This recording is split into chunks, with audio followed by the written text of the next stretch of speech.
Hi, everyone. Thank you for joining our January webinar and Happy New Year. Our webinar is titled Minding Your Bedside Manner, Addiction, Stigma in the Hospital Setting. Feel free to drop your name, your organizations in the chat, just so we know who all is here with us today. So our agenda will start off with some housekeeping, go into an overview of the Georgia Recovers campaign. We'll introduce our speaker, have our presentation, and then we'll wrap up with a Q&A. So a few housekeeping things to note. This webinar will be recorded and a copy of the presentation will be available on the Georgia Recovers website. All attendees will be muted throughout the duration of the webinar. Please use the Q&A panel on the bottom of your screen to ask any questions. The chat is also available for any general commentary, but it won't be moderated as closely. So any questions, please direct them using the Q&A panel. Our interpreter will remain spotlighted throughout the webinar. To adjust your view and see all of the speakers and the panelists, click view in the top right corner of your screen and then select speaker or gallery. Users can also select a side-by-side view. Feel free to use the stream text link to access the live transcription of the webinar, which Ashley will drop in the chat box. So on to Georgia Recovers. So Georgia Recovers is an evidence-based public health campaign aimed to reduce prejudice and discrimination that's associated with substance use disorder in Georgia. So the campaign is brought to you by DBHDD and builds off of the pivotal work of Georgia Council for Recovery. So we have a few goals and objectives, including increasing knowledge about substance use disorder and that recovery is not only possible, but probable. We seek to improve attitudes towards those living with and or in recovery from substance use disorder, and also strengthen the capacity of stakeholders. This includes organizations and individuals that are already responding to the crisis. So we have a few pillars of work. So starting off with community connection, Georgia Recovers connects with different community organizations across the state. We also have our CIC, our Community Impact Committee, which is a group of leaders that really help to guide the direction of the Georgia campaign. Story sharing is a huge part of the work that we do. So we collect stories of recovery and allyship. These stories are then shared across all of our social media channels and also our website. And last but not least, our education pillars. So the campaign is changing attitudes by promoting messaging that speaks to hope and recovery. We also host these monthly webinars in order to shed light on topics that are related to substance use disorder. So quick highlight, we really want to increase story collection. I mean, it is so pivotal that people across the state of Georgia are able to hear stories of recovery, to gain more information and education. So please, if you're interested in sharing your story with the Georgia Recovers campaign, Ashley will drop that link in the chat box. And on the right side, we have a few of our community partners and story sharers that were able to contribute to the campaign. So we want to keep this momentum going. Thank you all so much. For those who have already shared your story as well. And then please, if you are already not a campaign partner, feel free to join this coalition of organizations that are really prioritizing combating addiction stigma. Feel free to follow us on Instagram as well as Facebook. And on to our speaker, Gabriella Granada. So Gabby is a senior program coordinator on the National Stigma Initiative team coordinating Shatterproof's pilot program in Pennsylvania to combat stigma in hospital settings. Prior to joining Shatterproof, Gabby worked at the National Association of Community Health Centers on their federal and state policy team to support states pursuing equitable legislation and seeking increased access to care for community health center patients. Before her time at NACHC, Gabby addressed stigma around substance use disorders at the Office of National Drug Control Policy and worked on the Stop the Addiction Fatality Epidemic, or SAFE project. Gabby has a master's in public health from George Washington University, where she also received her undergraduate degree. Gabby, we are elated that you're here today. So I will go ahead and stop sharing my screen and pass it over to you. Awesome. I'll get mine up. Hello, everyone. Super excited to be with you and be here today. Okay, so today we're going to be talking about SUD, stigma, and healthcare.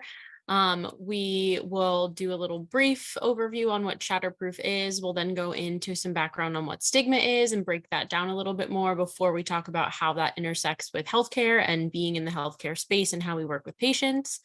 We're also going to review some tools that Shatterproof has, mainly our Stigma Addiction Index. And then we're going to talk about some other tools and resources as well to assist when we're working with patients. We will get to a part where we're really looking forward to some participation in the chat. So heads up there, really excited for it and for the engagement, but we will jump right in. Again, Jayla, thank you so much for introducing me. Always do like to start off the presentations just setting some intentions. So for today, asking that we all come to this being open-minded. We're going to hope to learn from one another, challenge ourselves, our beliefs, and our perceptions. We're all here to find ways to better serve those who are impacted or who have SUD. So really excited to jump in with you all from here. So Shatterproof, if you don't know already, we are a national nonprofit organization. We're dedicated to reversing the addiction crisis in the United States. The team that I work on, along with Jayla and Ashley, are committed to addressing stigma specifically around substance use disorder. So that's why that's going to be such a big part of the presentation that we do today and tends to be a pretty large topic among the presentations we do generally. So if you do have any questions, feel free to pop those in the chat if it's not something that we cover here. But to kick us off, starting with what is stigma? So generally and broadly, stigma is a mark of disgrace that's associated either with a particular circumstance, quality, or just generally of a person. The reason that we talk about it so much, specifically with substance use disorder, but also generally for anything that we're trying to address, would be that it's a barrier to receiving healthcare, as well as engaging in help-seeking behaviors. So that could include even reaching out to somebody for support or connection when you're struggling. And it can also result in discrimination and exclusion. At Shatterproof, we've identified 4 different buckets of stigma. You see 3 highlighted here on the screen. So we're going to talk through what those look like separately. The first is public stigma. Here we're talking about the way society has negative attitudes towards a group of people, and it can create environments where those people feel unwelcome, judged, or shamed. We talk about it separately, but another type of stigma that falls under the public stigma umbrella would be stigma towards MOUD or medications for opioid use disorder. You may also have heard this referred to as MAT or medication-assisted treatment. So that's the idea that some types of treatment or some pathways of recovery are deemed more acceptable by certain people than others, while some, like MOUD, would face more stigma. But altogether, that idea falls again under the public stigma umbrella. Next, we have structural stigma. Here, we're talking about systems level discrimination, and this can either be caused by what's codified in institutional policies or social norms. So we could be talking about maybe like what we see in our employee handbook, how do we treat people with SUD, the concept of substance use in general, how do we see that written down and made into policies, but also the idea of societal norms. What are the rules that aren't spoken, but that are followed? So both of those aspects fall within structural stigma. And then for self-stigma, you have the structural stigma and the public stigma interact, come together, and lead to this third aspect. And here's where individuals are accepting those different stigmas and then directing them towards themselves. So it can lead to a reduction in self-esteem and a reduction in self-efficacy when they start to believe that they are unworthy, that they deserve the stigma or anything like that because of what they are seeing around them. And this is really crucial to consider because both self-esteem and self-efficacy are crucial components if we're going to get into a conversation about recovery or offering those opportunities to somebody. So generally, stigma can be a tough conversation because as people, we are wired to do some of the things that lay the groundwork for stigma to flourish. We are built as people to put things into boxes, to categorize things, to make things easier for our brains. However, once that becomes stereotypes that we apply broadly and can have negative consequences, that's where we start to get into some trouble. So doing anti-stigma work is really about kind of those concepts we started off the presentation with, about being open-minded, being willing to challenge ourselves, being willing to accept that sometimes we might have a thought that we can challenge and change, and that's what we're trying to do together. So we want to avoid those stereotypes turning into prejudices, which then can turn into discrimination. So examples could include beliefs about someone's competency or ability, their dangerousness, and can lead to a desire for us to want to increase our social distance between ourselves and them. And then again, leading to that discrimination when it comes to either our attitudes or our behaviors or both. And generally, stigma manifests as discrimination and isolation. So again, really hitting this point home, we want everyone to be in this lovely, cute circle to feel supported and to feel like they can reach out for support as opposed to being on the outskirts here because of something like substance use or substance use disorder. So now that we have a larger basis of what stigma is, we're going to talk about it more in the context of the healthcare setting. So first, I do like to highlight the healthcare system is not properly designed to support people with substance use disorder. There's definitely been a lot of strides made in the last 10 to 20 years, which is amazing and great to see. But the way that the system is set up does put a lot of onus on individual providers and people within that system to make change as we are waiting for that larger system to catch up. So today, a lot of what we'll talk about is that individual level change, but I do like to highlight that there needs to be pushes outside of that to really make a larger change and to make sure that everyone in the system feels supported as well. But the reason that we talk about this on an individual level, we have seen either during our studies or general studies that we've analyzed that during residency training, attitudes towards those with substance use disorder tend to become more negative, which can threaten patient healthcare outcomes. So during residency training, you're obviously taking a lot in. Timing is a really big factor. But being mindful that these attitudes decrease and again can affect outcomes is really important. And then we also like to highlight that while all patients with a substance use disorder are likely to face stigma, there are also additional characteristics such as race, ethnicity, gender, and any other identifiers that can lead to increased levels of stigma. So while we want to be mindful of how our patients experience or have come in contact with substances or substance use disorder, we need to be mindful of looking at them as a whole person that has many different facets where we might need to be anti-stigmatizing. However, there is a silver lining. Attitudes towards individuals with substance use disorder have been shown to positively increase when providers participate in online training modules related to stigma in the healthcare setting. So again, we've seen this both externally, but also through work that we're doing at Shatterproof. So we have created a couple different modules with this in mind, and we've worked with external partners to do this as well. And we have seen that that has created some positive outcomes, which is really great. This is a video. I'm going to check the time. I think we have time to watch it. Or Bella, I don't know if it makes sense for you to click on it to play. I can try to do it. I'll try. Let's see how it goes actually before I.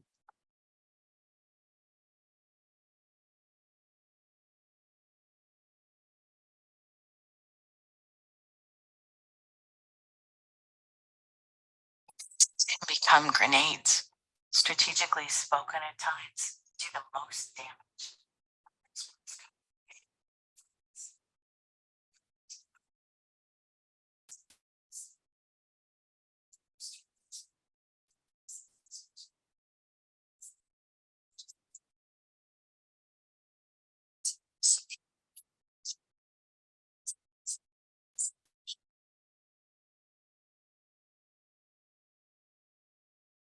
Hey, Gabby, we can't see the video and we don't have the audio. Oh, okay. So we will skip this for now. Thank you. I saw the chat going, but couldn't figure out how to view it. And I was like, wow, we're engaging so much with this. Love it. Okay, hold on one second.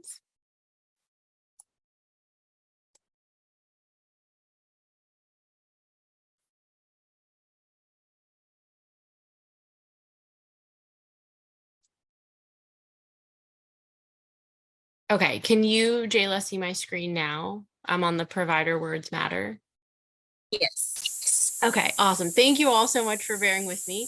It is a great resource if we want to put that in the chat. It's a quick 2-minute video that talks a lot about words and the impacts that they have for people experiencing substance use disorder. But we are going to take some of that content and apply it here as well and go over it. So a big part of that presentation is really highlighting that the words that we use towards people matter, whether we realize it or not, right? There's some people who can sometimes just be mean, and that happens, but we can also be unintentionally using stigmatizing or hurtful words that lead to either people, again, feeling isolated, or discriminated against, but also can just make them not feel great about themselves. And that's something that we can change and want to do. So when we're talking about this in the provider/healthcare setting, words do shape how we view people and how we treat them, both generally, but also, again, when it comes to their healthcare needs. So there was a study done with around 500 providers, and they were randomized and split into 2 groups. Half of the group was asked to refer to their patient in conversation as an individual with a substance use disorder. So here we're talking about what we would call person first language. We are really highlighting first and foremost that that person is an individual, which really reminds us of their humanity. And while we acknowledge that they do have a substance use disorder, that is the secondary component, but also the way that we are framing that refers to them as a person who is struggling with a disease, which substance use disorder is. So again, the first way that we are referencing them is as a person, and then with the medical condition. So the second half of that group was then asked to refer to their patients as a substance abuser. So again, we are removing that humanity piece from the term that we are giving them, and only referring to them by their substance use, specifically as an abuser. So again, the providers were just asked to use these terms. There was no larger conversation around that.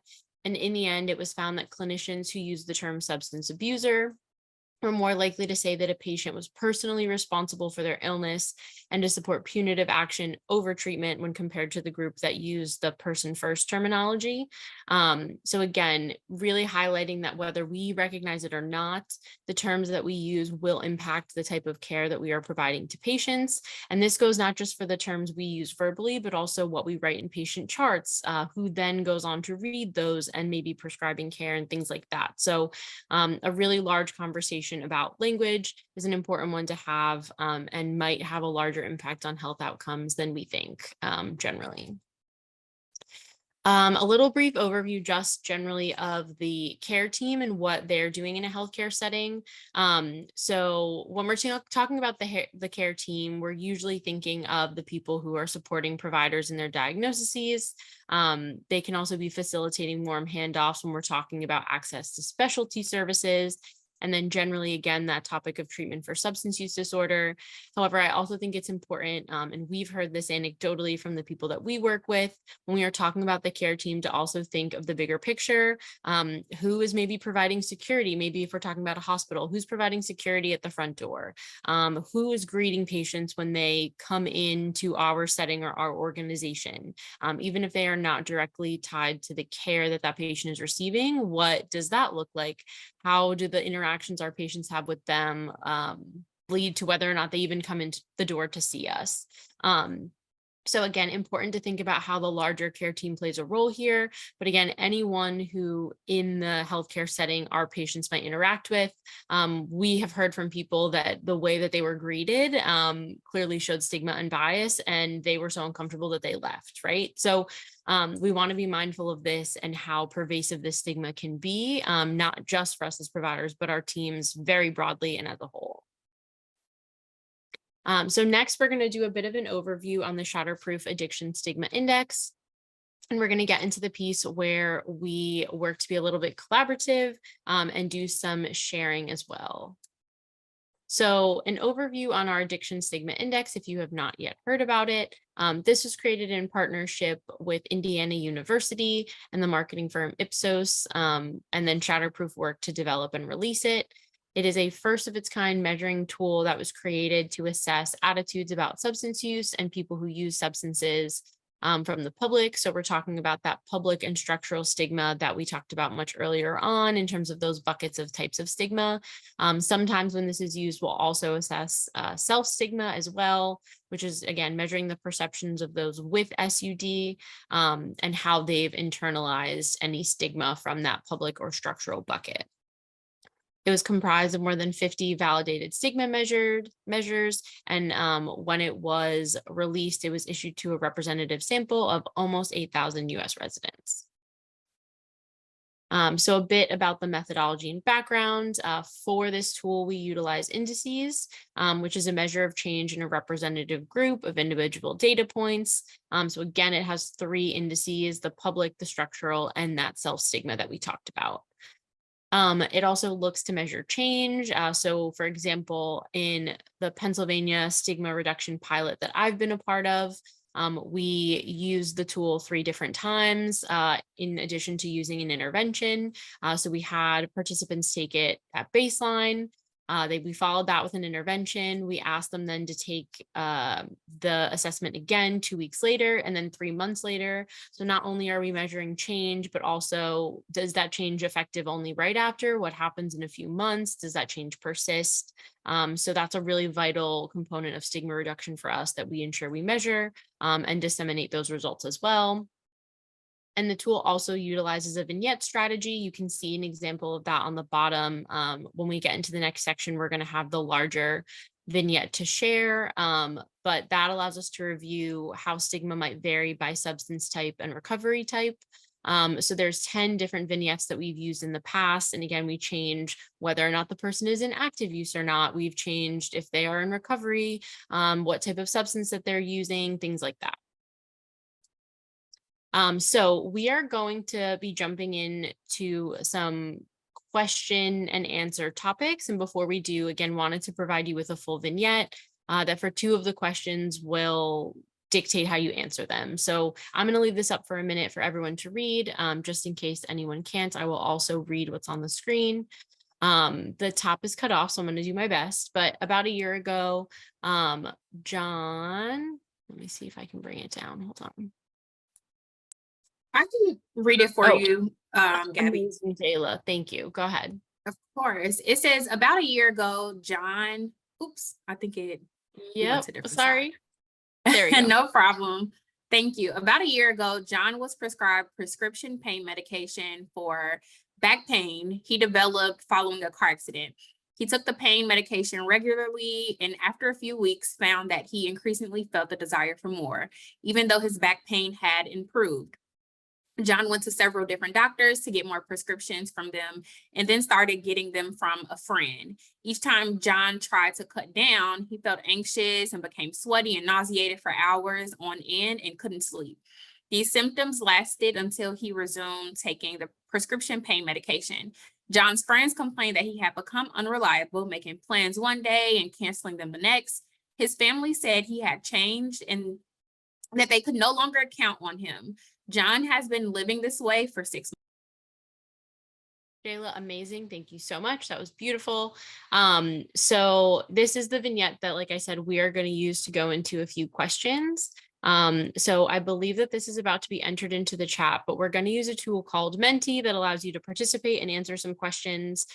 So we'll see as a group kind of how we feel based on these stigma measures that we've talked about. So if you click on that link, again, that's in the chat. And it'll ask you, I think, Ashley, you said it is to join a new session, right? Is what the prompt is? Yes, so everyone should click on join another presentation and then type in the access code. Amazing, thank you. So that is here on the screen.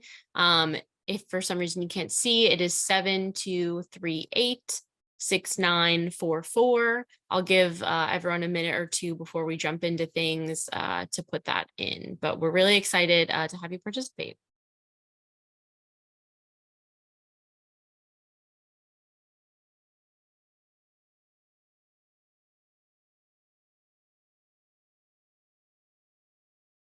Ashley, I don't know if you did already, but if we want to put the access code in the chat too, this way, when we go to the next slide, if anyone still needs it, we have it there.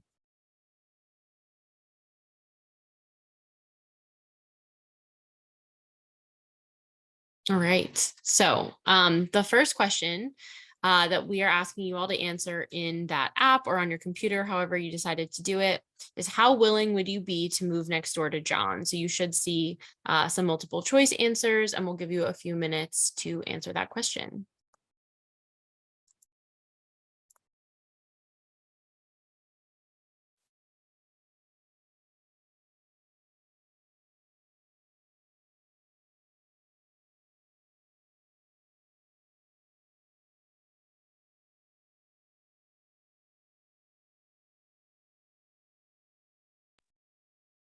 I see in the chat, Michael mentioned that it asked them another question. It also asked me another question. I think it was around believing that like addiction was a medical condition or something like that. So just a heads up. Interesting. Okay, let's see. I will recopy and put the link in the chat. And let's try this. Let me see. Thank you all for bearing with me. It looks like it's the same access code.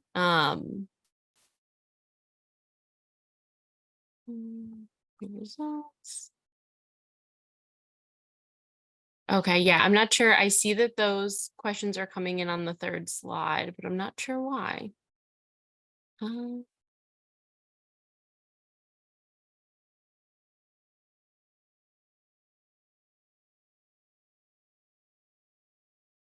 Does that change anything for anyone? I'm seeing in the chat. Yes, I'm getting another question. Okay. Yep, same question. Addiction is a chronic medical illness like diabetes, arthritis, or heart disease. Strongly agree. And then the disagree options. Okay.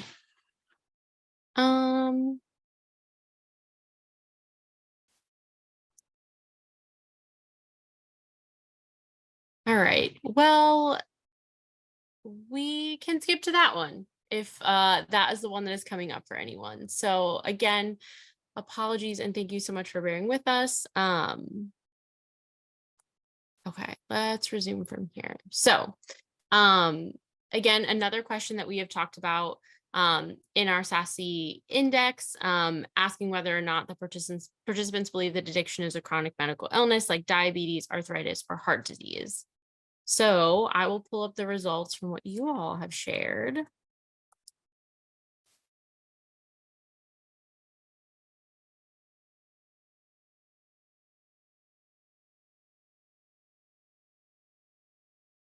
Okay, and we love to see it. So everyone said strongly agree or agreeing that addiction is a chronic medical illness like diabetes, arthritis, or heart disease. So we at Shatterproof believe this is true. We've seen, we know that we have the scientific data to back it up. But when we're talking about stigma, we have seen that not everyone agrees when they're answering this question. So I'm going to also show you the results from our addiction stigma index. So we actually had only 23% of people say that they agreed that substance use disorder was a chronic medical illness, with 75% disagreeing. And we've seen some variations when we talk about medical providers. Those numbers were slightly more in a positive direction. But if anyone would like to throw in the chat or the Q&A, maybe some of the reasons that they believe what they did, or why they think that this is what we are seeing when we talk to the general public. We'd really love to have some engagement here on that front. Again, love what we saw in terms of your answers. That's really promising. But as we talk about stigma and confronting ways that we can change this narrative, we would love to have a bit of a conversation. Yes, as Jayla said, more education is needed about the disease of addiction. Completely agree. As we talked about early in the presentation, sharing stories can be extremely important and helpful in doing that work as well.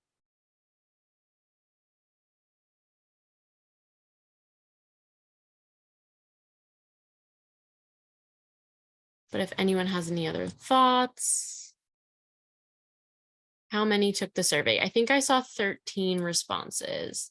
Jayla, I'm going to switch over to the the Menti site if you want to answer any questions that come into the chat. Good.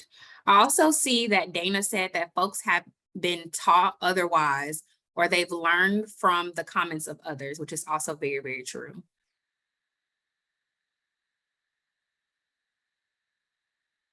And to answer, we had 20 people respond to that question. So almost about 2/3 of the group that we have here currently.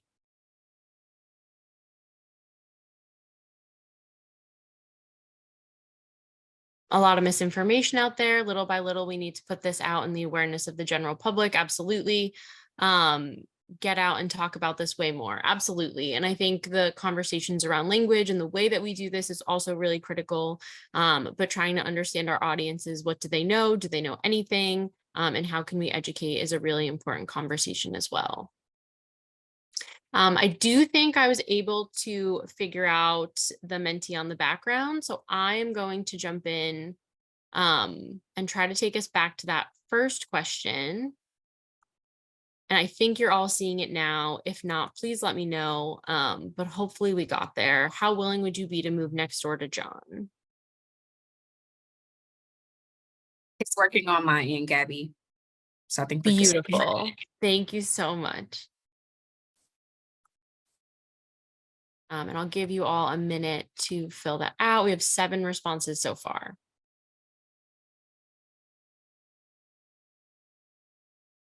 Okay, we're up to 9.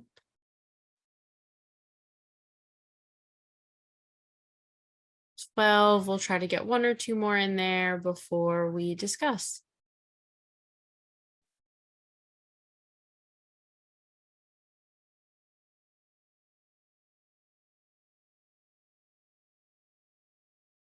So I will put up these results. You should be able to keep answering as well.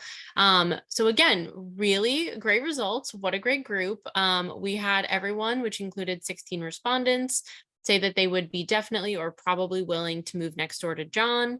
So with this question, we're addressing that social distancing desire that we've mentioned. I will share with you the results that we got from our stigma index. Also see in the chat. I am John. Thank you for sharing. Yeah, these are real stories about real people. Let's see, new share. Okay. All right, so when we disseminated this survey, we saw that only about half of people were willing to live next door to John. So more than half, that 53% said definitely or probably willing, but we had 45% say definitely or probably unwilling. So again, while these are better than what we saw when we talked about whether or not SUD was considered a disease, we are still seeing a large group of people implementing either their biases or their shame, whether intentional or unintentional, towards the idea of whether or not they would want to live next door to someone with a substance use disorder. So if you do want to place in the chat any thoughts about this as well, maybe the pieces of why this wouldn't be a concern for you. What have you learned? What knowledge have you gained that makes you understand that this is not a non-issue, or how we think that we could get this number higher in terms of definitely or probably willing? We would love to hear from you in the chat.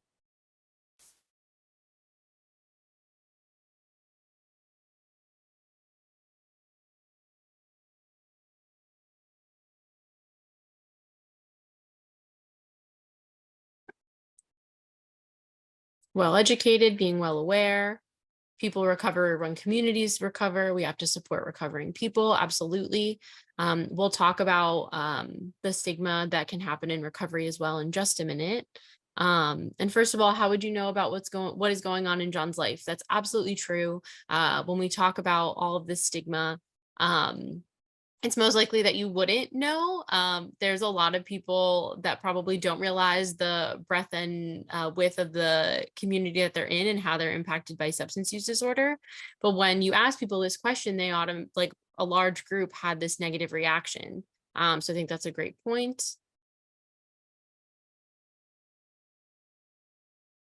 Wayne, so through the chat, should we recognize that if John is not in recovery, can present some risk to others?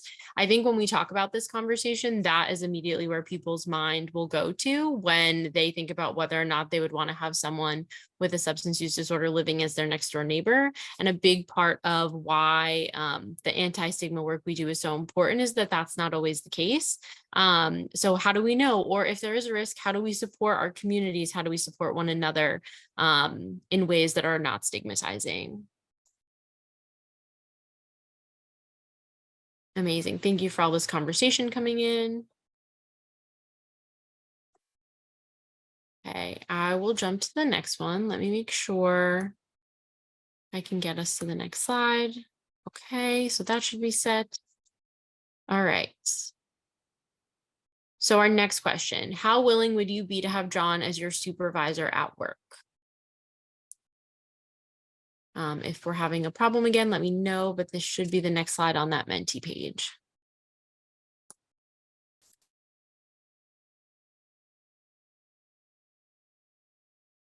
Amazing, we're seeing some feedback come in. We have about 4 responses right now.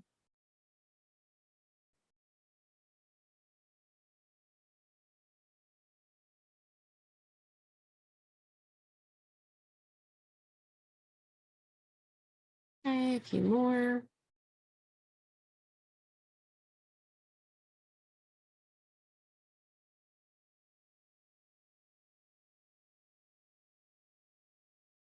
So we're at about 15. You can still answer the question. It'll change as we go.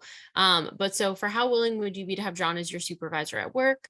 We have about 16 responses. 5 said definitely, probably unwilling, while we had 11 say definitely or probably willing. Again, would love to hear your thoughts in the chat to facilitate somewhat of a discussion, why you answered the way that you did. Someone said, unlike living next door to him, his behaviors will show up at work. Most likely, I know that John was in an accident. I'm more concerned about him as a person. So yeah, we are only seeing a small section of this index that we have. And these questions are intended to really make us think about our biases and perceptions. So while I would say it is not a guarantee that his behaviors will show up at work, I think we have a lot of people who are pretty good at compartmentalizing, or even socially, the way that we view substance use disorder can be different. It is likely, right? Which might be a concern for why someone would be worried about having someone with a substance use disorder as their supervisor. But as we said, there are these elements of wanting to be concerned about him as a person, knowing that he was in an accident, the idea that we can't prejudge. But then we do have people who are concerned, especially if someone is my supervisor, how does that impact my placement at work? How does that impact the way that I'm going to be compensated? How does that impact my family? I think at the job, it would come up as an issue if he kept up being caught at work, maybe what would save his life in the end, who knows? And it depends on the individual. William, I think this is a really great comment to highlight some of the work that we're doing. Obviously, we are asking you to take the small information that we've given you and make a pretty large assessment. But this is all really individual based. No person or no 2 people with substance use disorder who are using substances are going to respond the exact same way. However, the way that we internalize stigma gives us a pretty, I would say, not even judgment, but we might judge them the same way. So I think this reminder that it depends on the individual is really important. If it does become a problem, we address it, but trying to be mindful of how our biases and our perception show up before we even know the situation is important. And I do know, I think the vignette that we chose also talked about John, because of his circumstances, not showing up in the way that he usually would, or committing to things and not responding, right? Which that could be an external issue that someone without a substance use disorder is portraying in the workplace that might have influenced dancers. And you can never tell.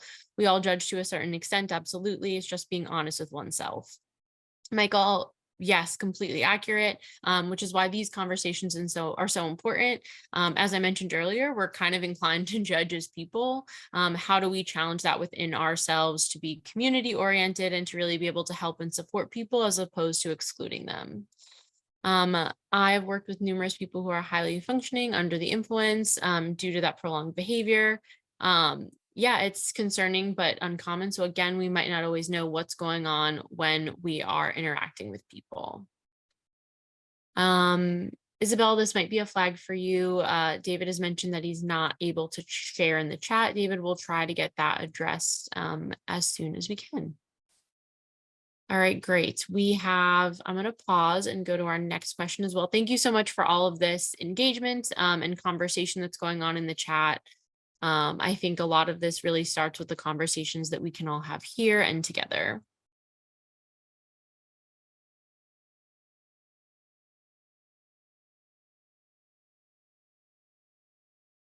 Okay, so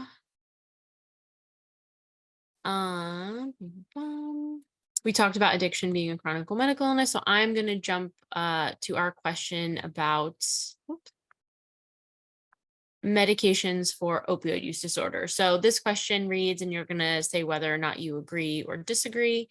MOUD just substitutes one drug addiction for another.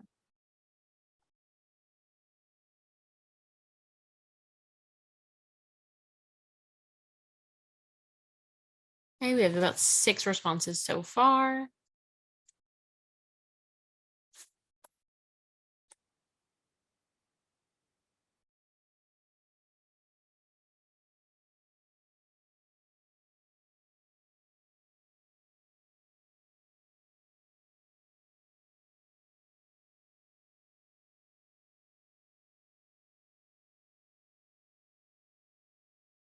Okay, we have about 13 responses now, so I'll leave this open. As we talk, feel free to respond.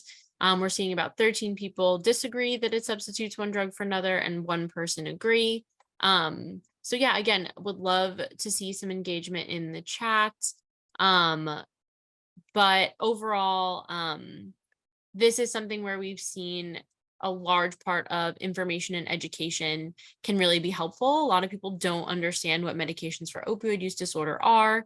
When we talk about other chronic diseases like cancer, we wouldn't consider life-saving medication just, not that we're swapping one drug for another, but we wouldn't see it as trivial as sometimes I think people view medications for opioid use disorder. This is, I would say, a stigma that we can even see in the recovery community itself. So I think this is not just the conversation of how are we viewing this life-saving medication, but also how are we talking about the larger systems level stigma that we can see. So somebody mentioned that it can be used as a tool to segue between the disorder to recovery, which absolutely that is its intended use. Okay, so I'm going to save that one question. Medications when used correctly help folks lead a productive life. Absolutely, right? We can talk about that with any either chronic illness or any disease in general. Again, this is a larger conversation that can be brought back to the healthcare system as well, making sure what are proper strategies in place, proper screening tools. How do we know how to support people, not just by giving a prescription, but to ensure that they have community support. There's a lot of pieces that fall into this. David, hopefully you are able to use the chat now, it seems. It's a great tool, but it affects people differently. It can be a slippery slope. I have seen MOUD save lives and go on to lead productive lives in long-term recovery. Absolutely. So I think some of these comments that we're seeing really goes back to the comment we saw earlier about every person is different. Every individual is not going to be able to be treated in the same way. So I think this goes back to a larger conversation also with medical providers about how are we prescribing, then how are we reviewing what the effects are with the patients that we serve. Maybe one strategy that's going to work amazingly for someone is not going to work for someone else. Does that mean that as a whole, we should discount the idea that medications for opioid use disorder are not effective or just substitute one drug for another? Absolutely not. Again, we don't want to apply that general level of stigma across the board. There's no difference in my recovery and my wife's recovery. She had used medication to support her recovery for years, and I haven't used that medication to support my recovery. We've both been in recovery since 2018. Brittany, thank you so much for sharing. I think this is also a big part of that connections for some people who don't understand what medication for opioid use disorder is. Having these smaller snippets of stories being shared are really important to humanize that everybody is different and that everyone is an individual. So thank you so much for sharing. I do want to go back. There was a comment about should John come out to their supervisor when and when not. I will be honest and say that I don't know that I am the correct person to answer that question. I think it can be a really individual based decision, I would say that if someone is struggling with that decision, to first and foremost look into what your employee handbook is saying, know what possible outcomes or ramifications could be. Make sure just that you know what is codified. But we can try to find some more resources out as well. I would also say, like, relying on community, if you have it during those times, is also really helpful as well. If John is in a state of mind where he's able to do so, but he's fighting his addiction and may not be ready to face it, I think it's supposed to be, or even see it as a problem. Yes, this is absolutely something that's possible. So we'll mention some screening tools in a bit, but I think this really lends itself to the piece of community, being able to support people. Everyone is going to be on different paths in this journey. So being able to know that people are loved, supported, they are human, even if they are not ready to confront something. I think we've all had that shared experience in one way or another, is really important as well. And love seeing the love in the chat for those who are sharing their stories. So thank you not only for sharing with us and sharing your opinions and your thoughts, but also supporting one another. That's really awesome. I am going to go back to our slide deck.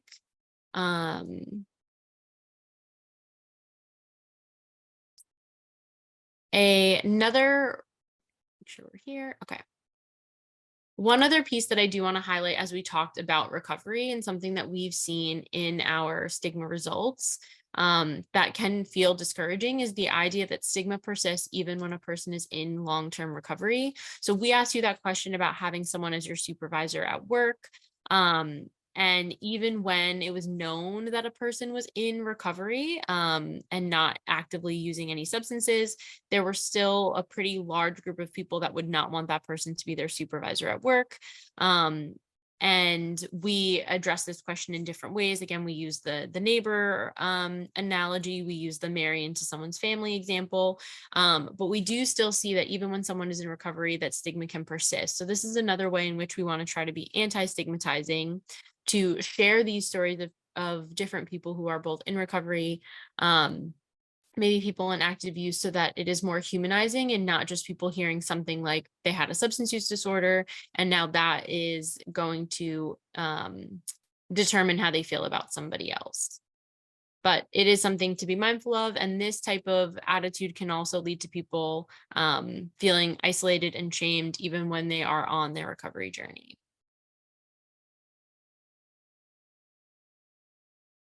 Skipped around a bit, so I'm just going to make sure we get to the next slide.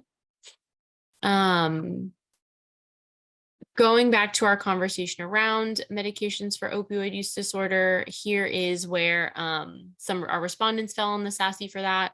Over 40% of people viewed MOUD as simply substituting one addiction for another. So really helpful to see the responses that you all had, and hopefully that this is an experience that we can share more broadly. We did see, I would say, some alarmingly high numbers when we asked this question of providers directly. It was slightly more positive, but still, we had a lot of people who in that community viewing medication for opioid use disorder as substituting one addiction for another. And if people are going to their providers to try and get medications for opioid use disorder, that can be a real problem. So that's also something we've tried to address at Shatterproof, both in webinars like these, but also in the modules that we've created and other resources as well.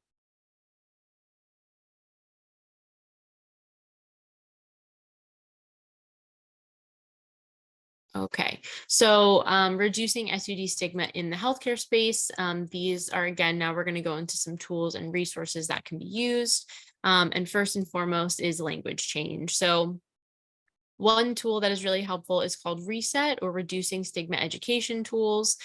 This is a free training module that was created in partnership between Shatterproof and the Dell Medical School. You can go online and create an account. It just tracks your progress for you, is the only reason that the account is created. But I believe it's about 90 minutes or 2 hours worth of content that talks specifically towards providers and goes through some different ways in which not only we're changing our language, but just how to support our patients with substance use disorder. It goes through things like how to talk to them, and it also gives some interactive examples that while you're doing this on your own, you can see what other people who have taken the course have shared. And it has some interactive activities which are really helpful to break up all the reading as well. Another resource that I personally like to share, this is a separate organization called Changing the Narrative. That is mainly a conglomerate and group of people in the media space who have seen a lot of stigmatizing narratives or headlines and try to work to address that and highlight it. So on the left side of the screen, if you go to Changing the Narrative, I think it's changingthenarrative.com, but they give an example of some different stigmatizing headlines they've seen. So as an example, I've clicked on the Hooked on Opioids one, and on the right side, you can see that they'll go through what they call the tired narrative. They'll explain the way that certain headlines, words, terms are used commonly in media and entertainment. They provide some examples, and then they talk through ways that we can be better when we are discussing these topics in the media. But I think it's a great way to refresh and look at some terms or phrases that we probably see as acceptable most of the time because of how widely they're used, and really challenge us to think about them in a less stigmatizing way. I also did want to highlight some screening tools for you all. I am not a provider directly, so these are not tools that I've used, but in the different groups that we have worked with, sometimes we are working directly with providers. These are some tools that we have been recommended for sharing. So they are all linked here in the slides. If you're interested, I would recommend checking them out. Jayla, I know we only have 10 minutes, so would you like me to turn it back to you for some Q&A? Actually, the momentum with like discussion is going really well. So I want to kind of keep that going so we can hear more from our participants, if that's okay. Yeah, absolutely. So if you do have any questions, feel free to drop them in the chat. Otherwise, I did put up some discussion questions here just to facilitate conversation. So would love to learn maybe what did you learn today that you hadn't previously considered that going forward you might try to think more about when you're talking about substance use disorder and healthcare. Also, the idea of what does it mean to support someone with a substance use disorder as a provider? And what does it mean to advocate for change within your organization? We didn't talk about this one as much, but I think a really important conversation, especially as we are highlighting that element of everybody is different, every individual experience will be different, and how do we make a space where people are allowed to express that? So I will look to the chat. And then again, yes, if you have any other questions, please feel free to drop them in.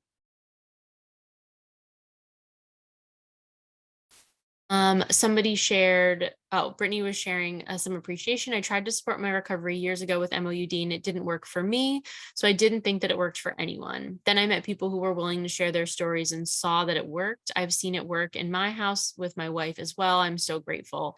Brittany, thank you so much for sharing this. Again, I think this really goes back to that individual piece of things. I think there are people that think because something doesn't work for them or that is not the way that they achieved recovery, that it is not something that can work or not a way to achieve recovery.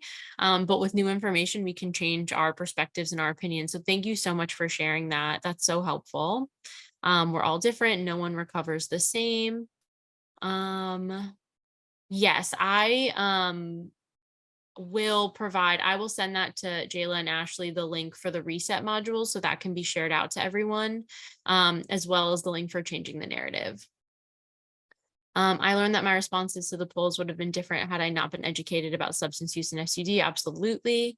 Yes, so I will make sure to provide that link to the course. Thank you all so much for your interest. I've even gone through it myself, and there are really helpful pieces for people who aren't providers as well, but definitely geared towards that. Amazing. How can we get the ARAD slides at the end that address how we should frame our conversations with others? Jayla, I'm ARAD. Is that a question of something that you've shared? No, I think I know what Wayne is referring to. I know that Shatterproof also has some resources as far as like language, so that can be sent via email, but If anyone specifically knows about the ARAD slides, feel free to respond to Wayne in the chat. But speaking of, I know we only have a few more minutes. I can move on to discussion questions if that works for you, Gabby. Yeah, please go ahead. Perfect. I will. So, You want me to stop sharing? oh no, it's up it's up Cool, to you. I didn't cool. know if people still wanted to share to the questions that you Yeah. provided. But the first one reads, what strategies can healthcare professionals employ to reduce stigma surrounding SUD in clinical settings specifically and promote a more compassionate environment? Awesome. Yeah, I would really love to hear people's opinion in the chat. I know, really speaking on that language piece for myself, something we will share a lot of the time is that people might be concerned about being combative in their work environment or coming across like maybe there's a hierarchy and they don't know how to address certain things. So even something as simple as if somebody comes to you and you hear something stigmatizing, and instead of saying, oh, that's really stigmatizing, you shouldn't say that, which if you are open to it, love it. But you can just reframe and use less stigmatizing language and say like, oh, okay, thank you so much for sharing that. And then highlighting the non-stigmatizing language in those conversations, making sure you're using them when you're writing inpatient charts, things like that can be extremely helpful. Someone else said, get educated about it. I had bias about this subject until I learned more about it and learned things I did not even consider before. Open-mindedness is key. Absolutely. Again, really highlighting meeting people where they're at. Everybody is different. Trying to keep an open mind is extremely important. Thank you so much for sharing. Yeah, I want to jump in. I think Shatana brings up a really good point. Having a compassionate space does also mean that we're being compassionate with others who may not have, education like we do or know about language. So like you mentioned, Gabby, being able to, add to that conversation without adding, further shame or anything like that.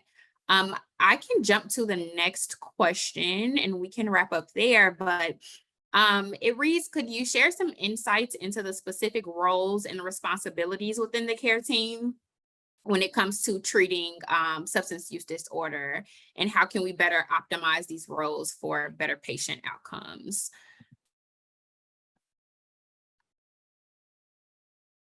You're muted, but I know when we talked previously, we talked about the importance of like including people that are at the entrance of a hospital, as a part of the care team. So if you can go into that a little bit. Yeah, absolutely. So I think thinking about it as this much broader picture, like I had shared before, is somebody that's even just like welcoming someone at the door, are they educated? Are you making sure they're included in your team when you are having these conversations? Can be extremely important. I think also just the way that we talk about it in these teams. So this is obviously, like an hour chat, we could go so much deeper, but even talking about not just verbal communication, but our nonverbal communication. We've heard stories about people who they know that their provider is being really nice, but they can tell that they're standing further away from them than they might stand from another patient, or the way their arms are crossed. So I think first, like thinking about all the different aspects of communication and the way that we interact with our patients, but also maybe having a broader understanding of what that care team looks like beyond just the direct provider, the person who's coming in to talk to you initially, and the provider. But Jayla, like you highlighted, the maybe security, the person at the door is somebody else in a system helping you get directions.